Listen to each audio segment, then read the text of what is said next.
Hello, everyone, and welcome to Advanced Talks. I'm ecstatic today about today's podcast episode. I know you guys are going to be too. Today, I have the honor to interview Brock Johnson, who is a 25-year-old seven-figure entrepreneur, and he's passionate about helping entrepreneurs and business owners grow on the Instagram platform. He's also the co-host to a wildly successful podcast called Build Your Tribe. Should definitely go subscribe to that if you're not. And I guarantee if you've never heard of him, you've seen him dancing, twerking, wearing wigs on your Instagram feed late at night. I know that's how I discovered Brock Johnson.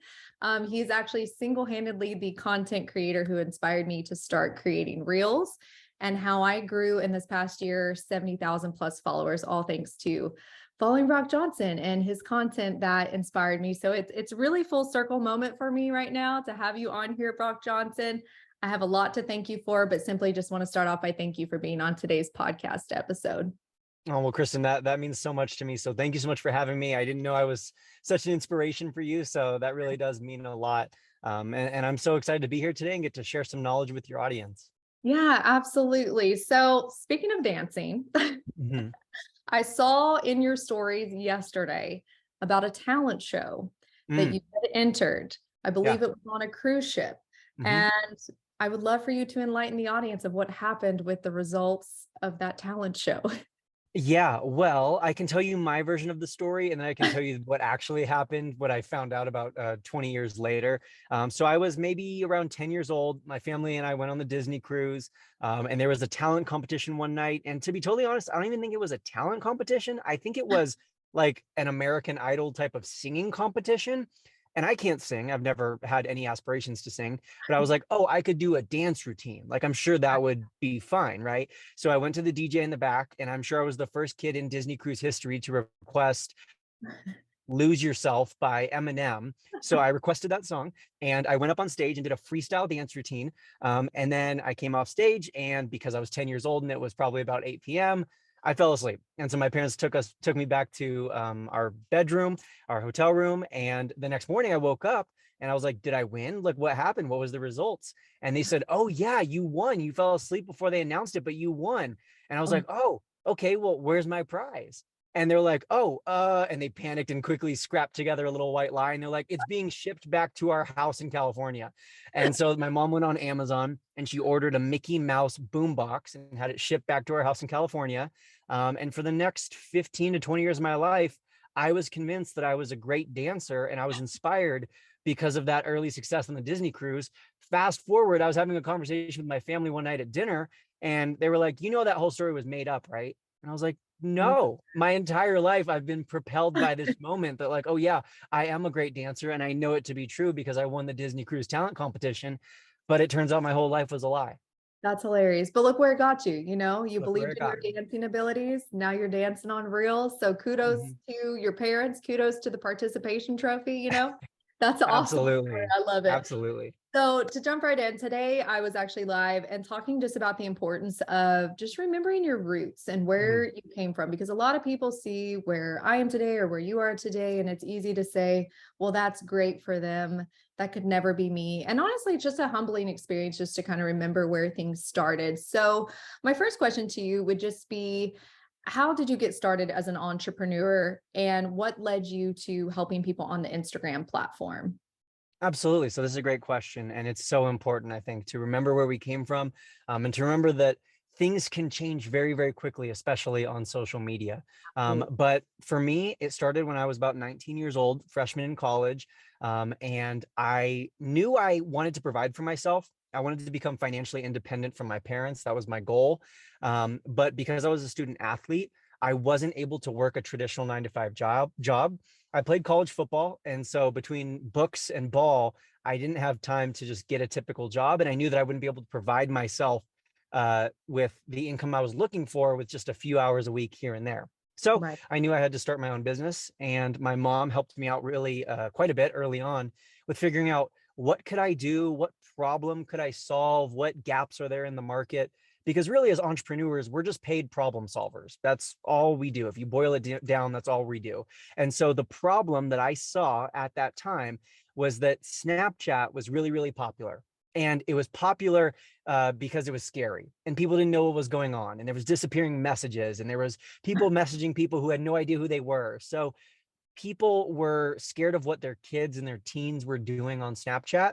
And because I was of that age, like I said, 19 years old, and because I had just taught my own parents how to use Snapchat as a way to communicate with me while I was at college, I knew that I had this skill. I knew that I could teach other parents how to use Snapchat. And I figured that if they knew how to use Snapchat, they would be able to keep their kids a lot more safe on the platform, because when they had no idea what was going on, it was a lot more scary and a lot tougher to just keep their kids safe. So with that in mind, I launched my first course, which at the time was called Unwrap Snap. And it was just a way for me to teach parents how to use Snapchat in a way that they could then keep their kids safe on the app. That's awesome. And so then from there, I would assume you kind of evolved to the Instagram platform just because, I mean, Snapchat's obviously still around, but as Mhm. far as kind of growing a business, I feel like more people are utilizing Instagram platform. Would you say that's kind of why you made that shift over to Instagram? Yeah, so about a year after my initial launch, I started teaching Snapchat for business because at that time it was really popular. This was before the days of even Instagram stories.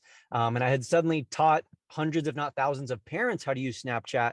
Well, now all these parents were network marketers and they were entrepreneurs and they own their own business. So they wanted to learn how to use it for marketing purposes. So that was the first pivot. Then the second pivot came around the time that there was this mass exodus from Snapchat. Kylie Jenner, I think, was the one who led the way with like, hey, I'm going back to Instagram. I'm abandoning Snapchat.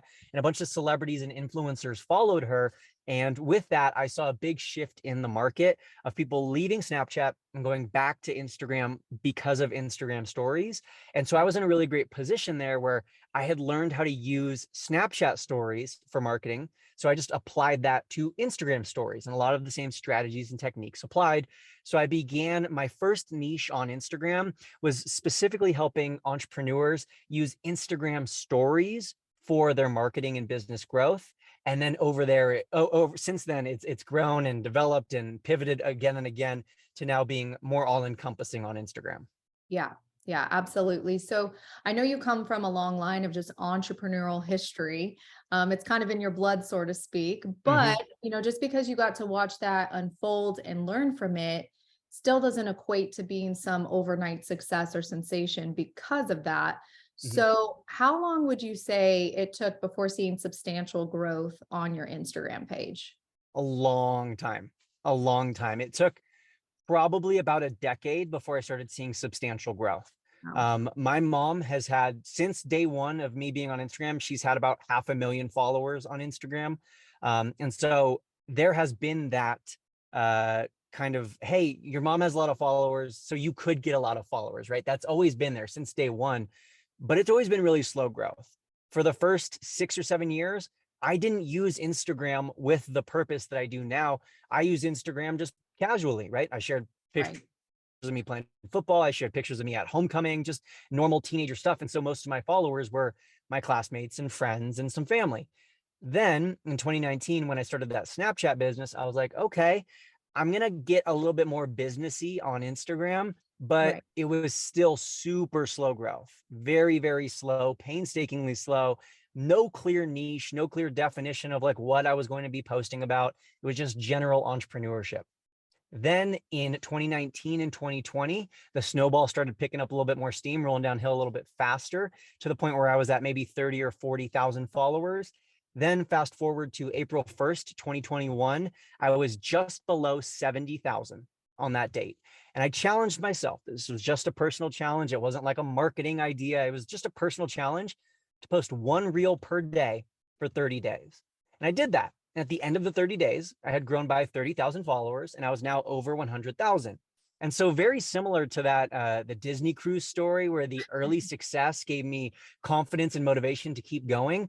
The early success of me posting reels inspired me to keep going. And now we're, I think, almost 700 days later. I think we're like 690 something days later.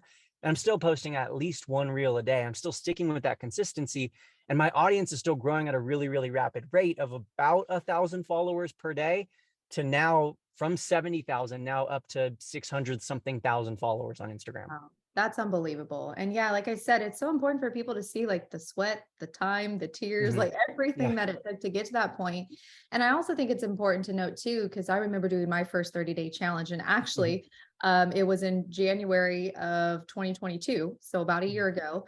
I was doing one, I was in a network marketing company. I was doing a 30-day challenge for my team. And I thought, you know what, let me offer this to the public. And so I did, and there was a good amount of growth, but I didn't really begin to see the growth till I did my second 30-day challenge, the Mm. 60. Because I think a lot of people go in thinking, oh, I'll do a 30-day real challenge. Then they're discouraged when it doesn't happen. And it's not going to be like that for everybody. It may take Yeah. 60 or 90. And then all of 2022, I think I actually added it up one day. I was curious, and I think there was like 334 reels, So Wow. I Yeah. love sharing that with people. I love hearing you share that because again, it's not an overnight thing. It's not something you're going to sign up for a 30-day challenge and you boom, you're set. Like it takes a lot of consistency, hard work, and dedication. And like you said, I think the most important part and aspect of it is niching down. And for the longest time, I thought it's going to put me in a box. I think that's Mhm. most people's fear. It's going to put me in a box. Nobody's going to get to know me. So what would your advice be to somebody who is knows they need to niche down, but they're so worried that they're going to be limited to one thing? What would your advice be? Well, first of all, it's okay to be scared. Everyone feels scared when they first pick their niche. It's challenging for everyone when they first decide. But what I would say is a few things. Number one, you're dating your niche. You're not married to your niche. It can pivot and change, and it will pivot and change, right? Like I started with Snapchat, keeping teens safe and teaching parents. It's a totally different thing now. The only similarity is that we're still on social media. Mhm. So your niche will pivot and change. That's the first thing you need to know. The second thing that you need to know is on Instagram, and we're getting specific with strategy now, I teach that on your Instagram feed, you should be niche focused, but on your stories, you can start to incorporate all of those other things that make you you, because your stories are where people get to know you, where they build that relationship, and where they really understand like who the heck is this person? What are their hobbies? What makes them unique? What makes them tick? And so for me, even though my niche is helping other entrepreneurs grow on Instagram, on my stories, you're seeing my life living in our trailer. You're seeing me snowboarding. You're seeing my wife and our dogs and my love of Pokemon. Like you're seeing all these different little things that make me me, that make me unique and goofy and my own self. And so you're not losing those parts of yourself by niching down. You can still incorporate them. The final thing that I will say is that by niching down, that is how you will reach your target audience. That is how you will actually grow. Because when you try to serve everyone, you end up serving no one effectively. And so when you really get crystal clear of who is that demographic that I'm going to be posting for and what is the topic I'm going to be posting about, people know how to find you. They know where you're at. They know what you're going to be talking about, and they know if they should follow you or honestly, if they shouldn't follow you. Right, absolutely. And I come from a lot of my audience is network marketers. Mhm. I do help a lot of I've got realtors and boutique owners, and it's a wide variety, but specifically a lot of network marketers who I think the biggest struggle that I sense that they're struggling with is not making the company or the Mm, products they're representing the niche. yeah, So yeah. how would you navigate that as a network marketer? That's a big one, especially as a network marketer. You and your niche are not what you sell. There's a difference. Your Right. niche, like I defined it earlier, I really think it's two main things. Your niche is made up of the demographic who you're trying to attract and the topic you are going to be posting about. And for most of us entrepreneurs, that can translate to the problem you are going to be solving or the issue you are going to be addressing. So it's not the product. And oftentimes, network marketers need to hear this. The products are going to change. The company you're a part of might change. You might leave that company might shut down. They might change their products. So if you are all about the products, in the company, then you end up building a following for the company rather than for yourself. And people end up loving the products rather than loving you. And so it's important to get really clear about what problem are you solving and for whom are you solving it for. I think to give an example of this, there's a lot of fitness network marketing companies, right? And we worked with one of our students who she's a fitness network marketer. And at first, her niche was super vague. She was helping women with wellness. That's about as general as you can get. Like Right. she at least cut out men, but it was still just women with like wellness and fitness. So super vague. Then we started talking to her more, And we realized that she didn't really want to help like women in their 20s or young women. She wanted to help other moms who were in their 40s. And specifically, she wanted to help them not with everything related to wellness, but specifically with easy at-home workout ideas, because she didn't want to spend hours going to the gym every single day. So easy at-home workout ideas. And then we challenged her to get even more specific with her demographic and the problem she was solving. And Mhm. part of her story, part of her personal journey was that she was recovering from addiction. And that was a big part of her wellness journey. And so she incorporated that into her Instagram, and she grew from less than 1,000 to now over 100,000 followers in a year by talking about such a niched market, such a specific targeted group of people, other moms in their 40s who were recovering from addiction and wanted easy at home workouts. It sounds so small. It sounds like she's put herself in a box, but really what she's done is she's allowed other people to find her for who she truly is. And so as a network marketer, it's important to incorporate your own journey, your own self, and the problems that you can solve rather than focusing all about the products that your business creates. Right, exactly. It's all about elevating your brand, not necessarily the company's brand. I Yeah. always say the company is part of your brand umbrella, but your brand should be at the top. And it Yes. should partner beautifully to help elevate your brand, but it is not who you are. And an example, kind of related to my industry, being in the beauty industry, is I was Mhm. coaching a lady, and she's in her probably late 50s and struggles with Parkinson's disease. And Mm. so instead of just teaching makeup tips, how to apply foundation, she specifically niched down to helping other women with Parkinson's disease learn how to apply makeup. I And love she was that. so worried at first about it being so narrow. And I'm like, no, like, Mhm. especially in the beginning, I feel like the more narrow you can get, the better, because you're going to really bring in that target audience. And so, and she's doing phenomenal, and she stands out, Yeah, from everybody else that's just applying your normal makeup, I products and love that. free makeup tips. So I love 100% that. agree.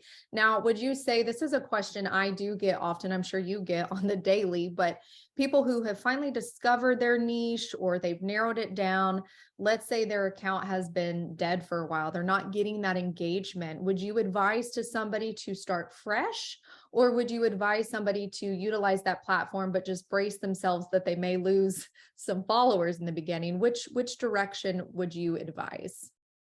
Yeah, so I don't think there's necessarily a one size fits all Right. answer. I think that there's a big spectrum here, right?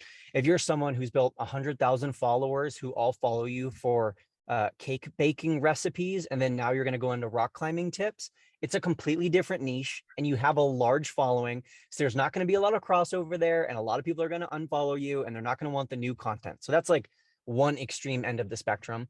And then the other end of the spectrum might be like that example you just gave of the woman who was doing makeup tips, and now she's specifically doing makeup tips for women with Parkinson's. So Right. there's a big crossover. A lot of the people who would have been interested in the first niche will be interested in the new niche. And so in her case, I would recommend probably sticking with your current account. The only other reasons why I might recommend starting a new account is if you have, let's say, like bought followers in the past, if you have a large amount of followers from, let's say, a post that went viral that had nothing to do with your niche. Again, a post that went viral that was your dog being silly in the backyard. So you got a bunch of followers looking for dog content, and now you're doing beauty content. Like that's the sort of thing that I might recommend starting a new account. Um, if your account has just critically low engagement, far below 1%, because I think that's the other thing is a lot of people don't recognize or don't even realize what the average engagement rate is on Instagram. And in 2022, the average engagement rate was less than 1%. That means that if you had 1,000 followers, you could expect less than 10 likes or comments on that post. So for most people, they actually have higher engagements than average, and they have higher engagements than they might think. I know we look around social media and we see everyone else's highlight reels and, oh, this person went viral, this person gained 600,000 followers in a month. But the reality is, most people are getting less than 1% engagement. Most people are struggling to grow. So I think when we're realistic about where our account actually is, we can make a better informed decision on whether or not we need to start over. Right. That's baffling to me. I didn't know Mhm. those stats. I mean, it doesn't surprise me. But I do think, like you said, it's so important That's why it's important to also stay in your lane and measure your growth from your platform alone and not somebody else's account that's been around for, you know, 10 years and you've just started in 1 year. Yeah, they're going to have more engagement. They're going to have, more followers coming in. So I think that's really, really important. I also see kind of a movement a little bit. It's trending audio is still there. People are using trending audio, but you do start to see a little bit of a movement more towards the storytelling, Mhm. the original audio. What are your thoughts about that? And why do you think it's kind of moving more in that direction? Yeah, this is a great question. And this is definitely something that I've noticed as well. This is something that happened on TikTok as well. And it just happened about a year prior on TikTok. You can still have success with trending audios. Trending Mhm. audios are still very popular. They can still help you, especially if you like jump on the wave before it's trending. They can definitely help you reach more people. That's definitely, I mean, that's why they're called trending audios. Right. But at the end of the day, a trending audio doesn't have very much personality. It doesn't have very much originality. It's not super creative or unique. And that's because there are literally hundreds, if not thousands, if not hundreds of thousands of other people making the exact same video with the exact same lip sync and the exact same dance routine. And so at the beginning of 2021 and even into 2022, you could post whatever audio, trending audio lip sync you wanted, and it would do well. But Right. nowadays, people are used to that. A lot of people are kind of, quote, over it. A lot of people are feeling just a little, burnt out, and it's an oversaturated thing. When everyone starts doing something, it very quickly becomes boring.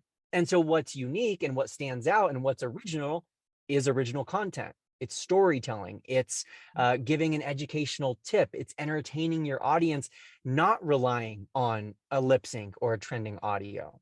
So if anyone is looking to grow on Instagram in 2023, trending audios, like I said, they can still be effective. And I think they're a great way to like dabble your toe in the water and practice making reels and get used to it and get more comfortable going on camera. But at the end of the day, people want your unique story. They want your unique tips and expertise and entertainment and inspiration. And that's what's working right now on Instagram. Does that mean that all of those posts are going viral? No, but that's what's working for converting people into followers. And then the bigger thing is converting those followers into customers. Yeah. And I remember my first 60 days worth of reels. I think it was all trending audio. I don't think Hmm. anybody had ever actually heard, my voice, unless you caught my lives. And I remember the first time I had done an original audio after those 60 days, I remember a lady saying like, wow, I didn't realize you had a twang. Like, are you from Texas? And it's like, Yeah. oh man, like they're missing such that like intricate piece into like who I am, where I'm from. So I do Yeah. think it's good for people to hear your voice and not like Will Smith's voice or like Yeah. some other actor or actress. Like it makes you more relatable. So I'm actually really excited about that movement. I Hmm. do think it takes an extra piece of creativity there, Yeah. especially to keep. I noticed with original content specifically, you got to keep the talking going. You got to have a good pace. Not a lot Hmm. of ums or pauses, just to keep the interest. But I am personally really liking that movement a little bit less away from that trending audio and original audio. So moving to kind of the next question, I will say out of all the questions, this is the number one question I get 100%. And most people want to know, how often should I post and when should I post? And I'm curious what your take on this is. Yeah, so I had a feeling that this was going to be the question. I was literally thinking about it today. I was sitting at a stoplight and I was like, what's the most common question I get? Yeah, it's how much should I post? Every So, time. first of all, everyone's always looking for what do I have to do? What should I do? What do I have? Like, what's then what do I have to do? Bare And at the minimum. end of the day, the more important question that they need to be asking themselves is what can I do?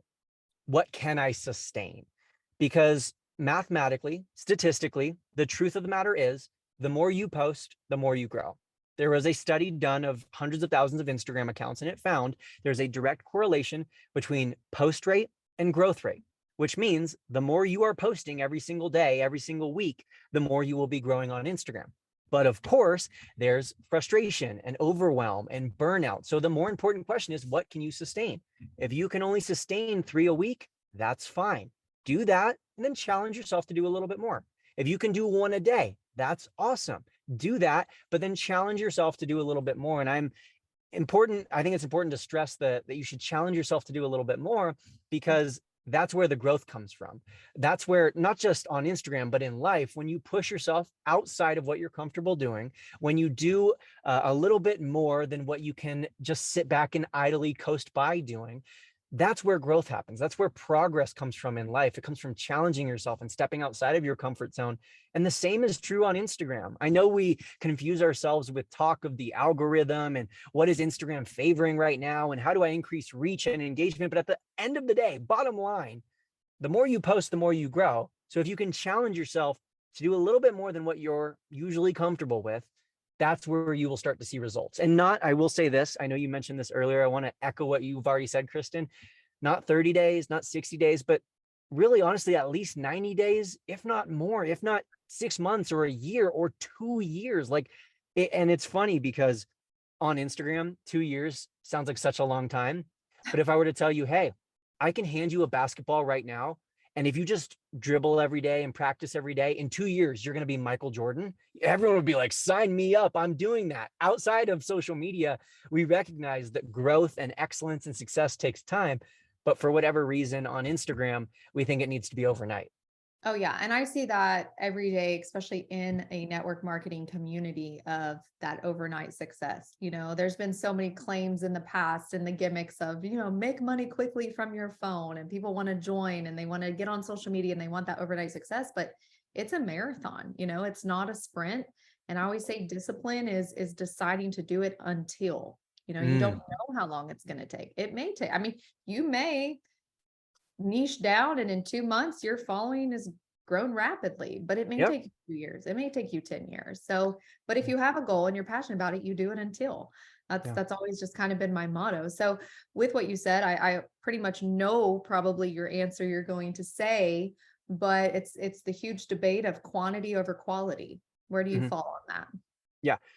I think where people get this confused is, first of all, they think it has to be one or the other. It can be both, but when it comes to which should be your focus, I recommend focusing on quantity, the number of posts you make, because it is quantity that breeds quality. Said another way, it's practice that makes progress. If you want to make a super high quality, great post, you're going to have to make 300 posts. I did this study a few months ago where I think I've posted over 1,000 reels in the last year and a half or 2 years or so, about 1,000 reels.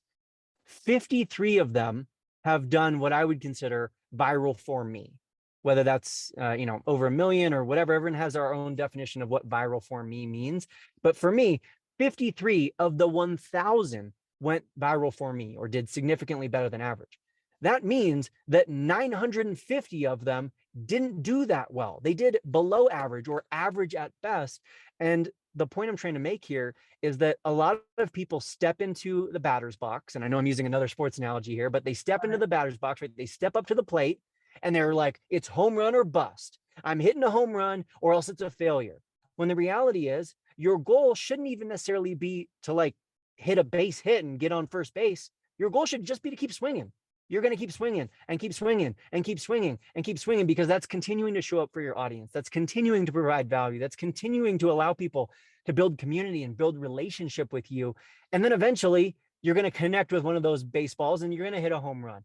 But the only way that's possible is if you just keep stepping up to the plate and you keep swinging. Yeah. And I always say too, I think quantity is the most important, especially in the beginning, like you said, because when you're still trying to figure out what you're doing, you may not know how to present that quality content. And that's how you're going to get better. Now, I do believe once you grow and you gain a good following and a good audience, they do expect more from you. Absolutely. They want that quality material. I know even last year when I was, teaching about CTAs and hooks and niching down, all that was great. But now my audience is craving more. And so now I've moved into more Instagram tips, like teaching them effects. And they're like, oh, I'm so thankful you're not gatekeeping this information, is kind of the big term Mhm. floating around. But they expect more quality. But in the beginning, it was quantity for me. I was still figuring it out. I was like, I think I know what I'm doing. But I'm just going to show up. And I think one of my biggest videos was like over 2 million views, was me blinking at the camera, basically saying, for the when people say they don't have time to make reels. And I was just, Yeah. you know, and it's like that was not quality work there. That was just quantity of posting a reel for the day. And so Mhm. you truly never know. I do find it comical that sometimes the ones that I spend the most amount of time on, they just fall so flat. I actually had a friend in town this weekend and we were looking at each other's reels and I was like, this was my funniest reel. Like I thought it was so hilarious. I spent so much time preparing for Yep. that reel and it fell so flat. And then I've got a blinking reel that's got like two. I mean, so you really never know. And that's why I actually agree. I think the quantity really needs to be there always.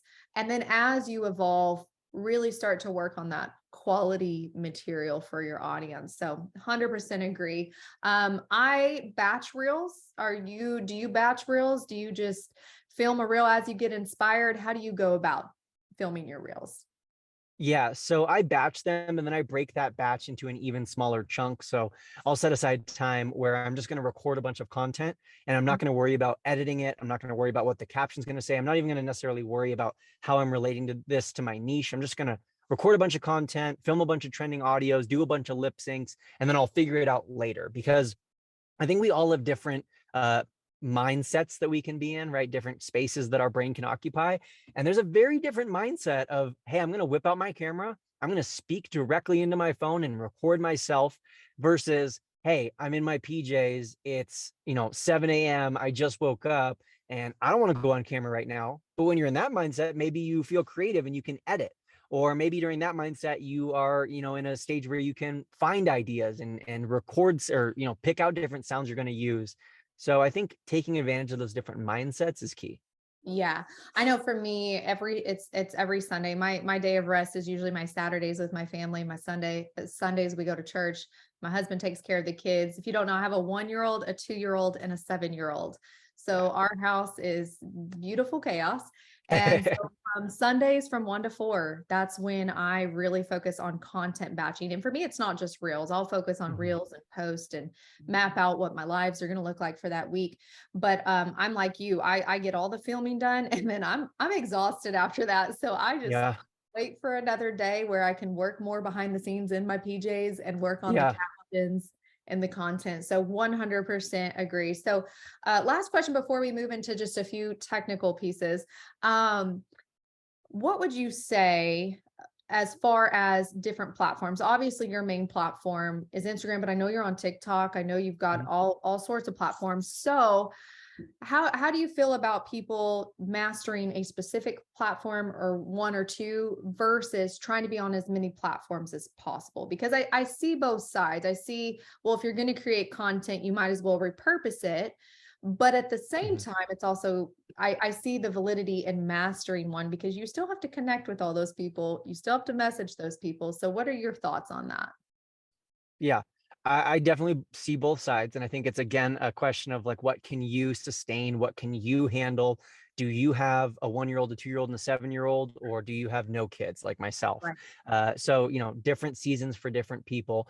I do think it's wise to master one or two platforms and not to put all of your eggs in one basket, but put 10 out of the dozen eggs in one basket. So you can really master that platform. You can see growth, and then you can leverage the growth from that platform into other platforms. So I am a big fan of Instagram. And the reason that I'm such a big fan of Instagram is that, and this was a study done by Carrot Financial, the average value of an Instagram follower is significantly higher than any other platform. TikTok, Twitter, even YouTube, which most people think of YouTube as like the top dog. Instagram followers, in terms of the average customer value or the average order value of each follower, significantly higher on Instagram. It's 77 cents per follower, whereas on YouTube, I believe it's 17 or 18 cents per subscriber.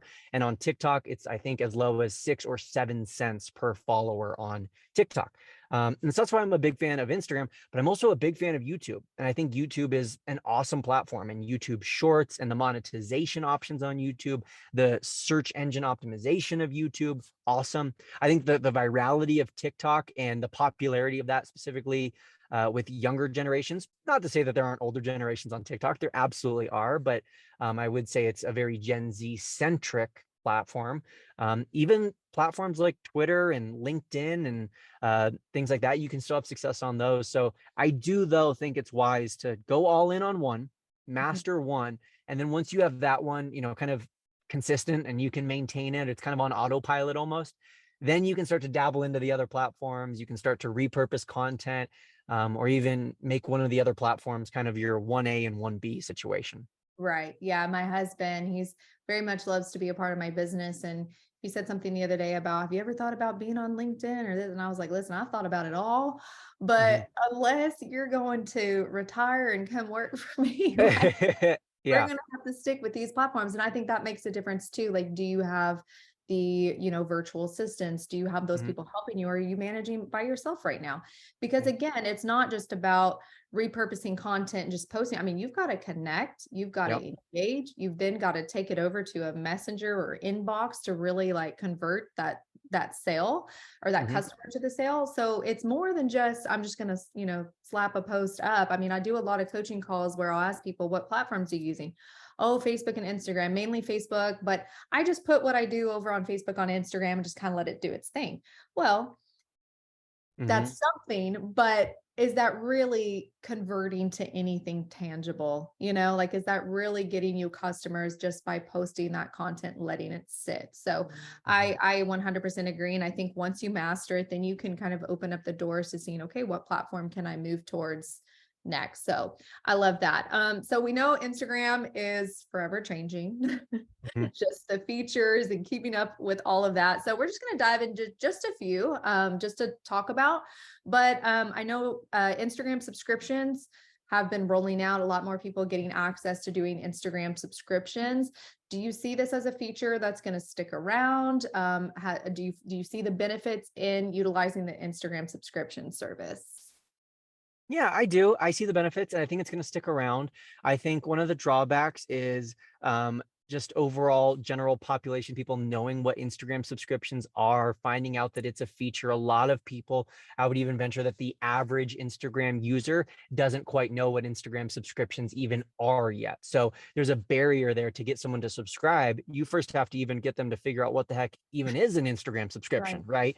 And so there are challenges, there are barriers, but also there are some great benefits to it being right on Instagram. They don't have to go to OnlyFans or Patreon or any of these other apps. They can subscribe right there on Instagram, without even leaving the app, and oftentimes without even putting in their credit card information, because many times it's just tied to the app store. So there are some huge benefits to subscriptions. I think it's going to be here to stay, and I'm sure that it'll be something that will only grow over the next few years. Yeah. So how do you utilize it? Because you use your main platform to teach people about Instagram tips and things like that. Mhm. So are you just giving more valuable information in the subscriptions, more behind the scenes? How do you utilize the service? Mhm. I've dabbled with all of the above. Mhm. Currently, I give absolutely nothing to my subscriptions. I actually made a post about a week ago saying, do not subscribe to my Instagram.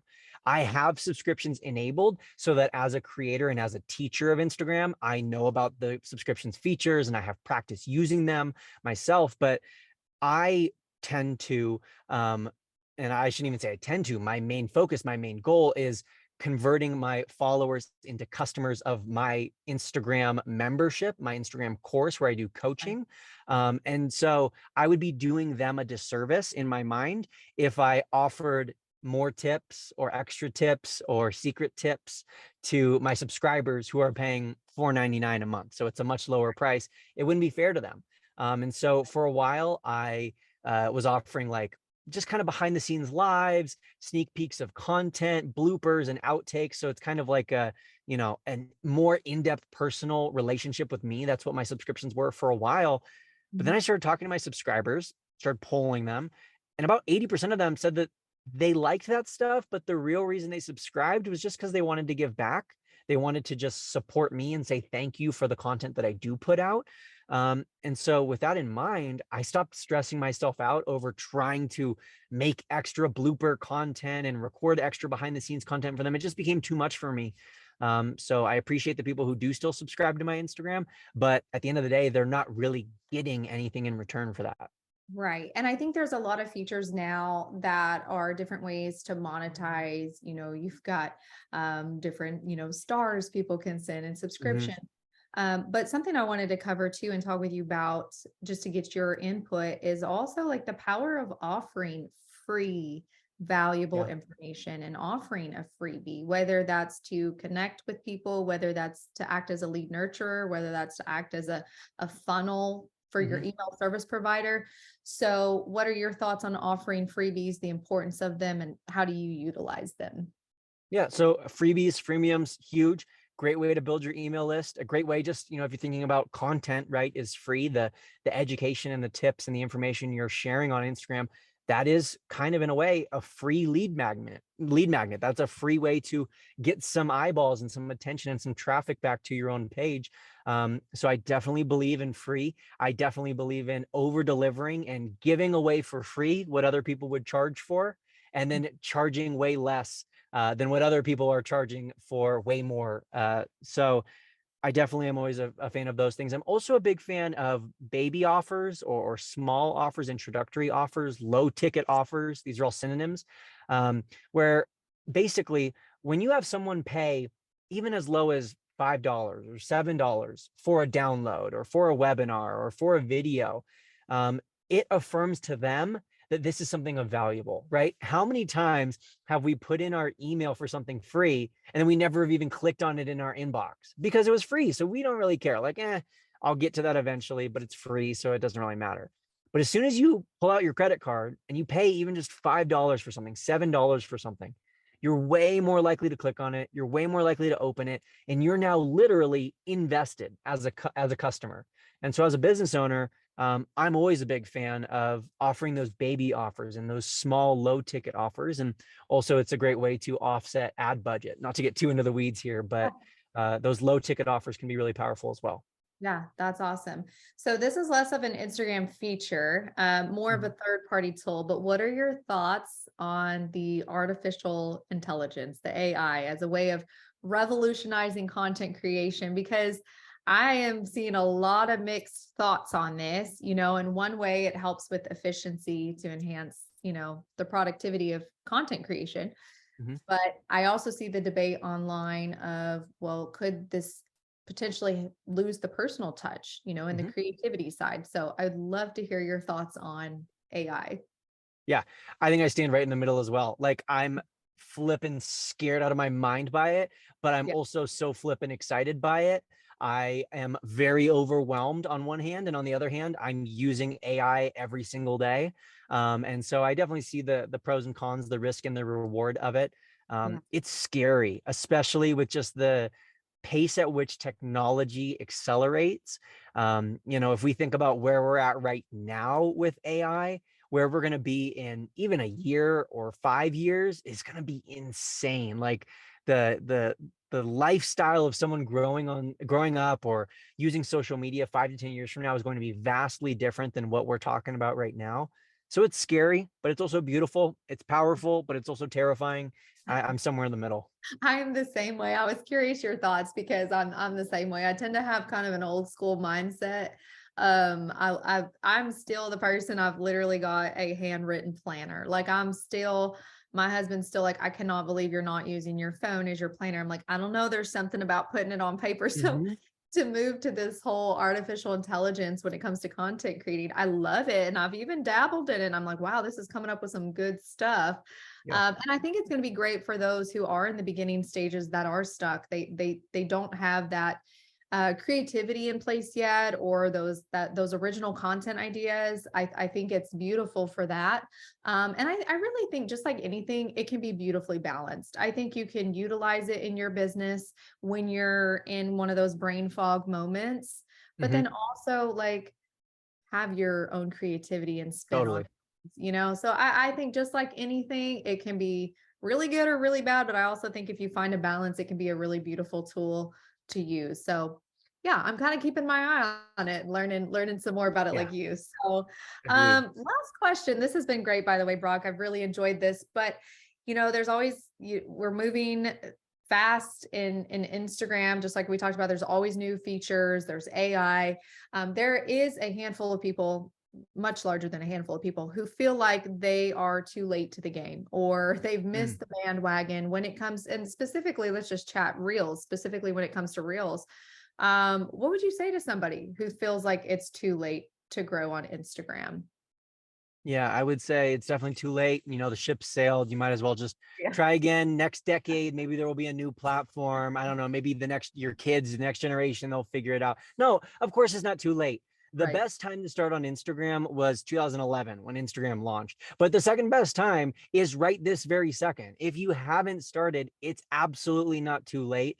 I think that the only way it would be too late is if every single time you post, you're telling yourself it's too late. I missed the opportunity. That ship has sailed. If you approach anything with that mindset, you're not going to be successful. That's the bottom line. Oftentimes, it's our mindset and the way we view things, our perspective, that determines our outcome and how things will actually end up going. So if you approach Instagram saying, no, hey, there's plenty of people who are growing in 2023. There are plenty of people who are still having success with reels. There are plenty of people who are still going viral and who are gaining massive amounts of followers and customers and real relationships and community from Instagram. Then you will see that as the result. Maybe not immediately, but definitely. If Yeah. you approach Instagram with the mindset of like, I think the ship has sailed. I'm not pretty enough. I'm not good enough. I'm late to the game. I missed my chance. Well, then you did miss your chance. You aren't going to make it. You're not going to have success because that's going to come through in your content. Subconsciously, that's going to shine through in everything you post and all of your daily activities and chores and tasks related to Instagram. That's going to come through and that's going to affect your overall performance. So I think that mindset shift is huge. Yeah. And I'm truly living proof that it's not too late, because I was on the Instagram platform for quite a bit, sat at about 8,000 followers for years. I was Mhm. that person that was mainly Facebook, kind of just threw over what I posted on Facebook over to Instagram just to try. Uh-huh. And it wasn't until January 1st of 2022. So just about a year ago, where I was like, I'm ready to grow on this platform. I see the potential. The movement is definitely headed over to Instagram. It's been on Instagram for a while. I see a lot more businesses developing on Instagram. Hmm. I always, tell some of the people I coach that I feel like Facebook's more kind of like the scrapbook of your life. It is still a little bit more hodgepodge, Yeah. where Instagram, it is more of that niche down, providing a service, providing value. And in 1 year, I've grown from 8,000 to almost 80,000. So it Mhm. is absolutely not too late. It's all they hear it from me all the time, but to hear it from you, Brock, that's also inspiring. So I just want to thank you so much for being on Advanced Talk Podcast. I've really enjoyed having you, really enjoyed this interview. And if you are not familiar with Brock Johnson, again, go subscribe to his podcast. Go follow him. It's Brock 11 Johnson, correct? Just want to make sure There I you get go. that right. Any other ways they can find you, Brock, and find you on platforms? Yeah, I'm Brock 11 Johnson on every single platform. So whatever platform you prefer, Instagram, YouTube, TikTok, Twitter, Twitch, Facebook, Foursquare, Tumblr, MySpace, Brock 11 Johnson is where I'm at. Nice. That's simple. And I like simple. So thank you so much, Brock, for being here. And we really enjoyed today's podcast with you. Thank you so much for having me, Kristen. This was awesome.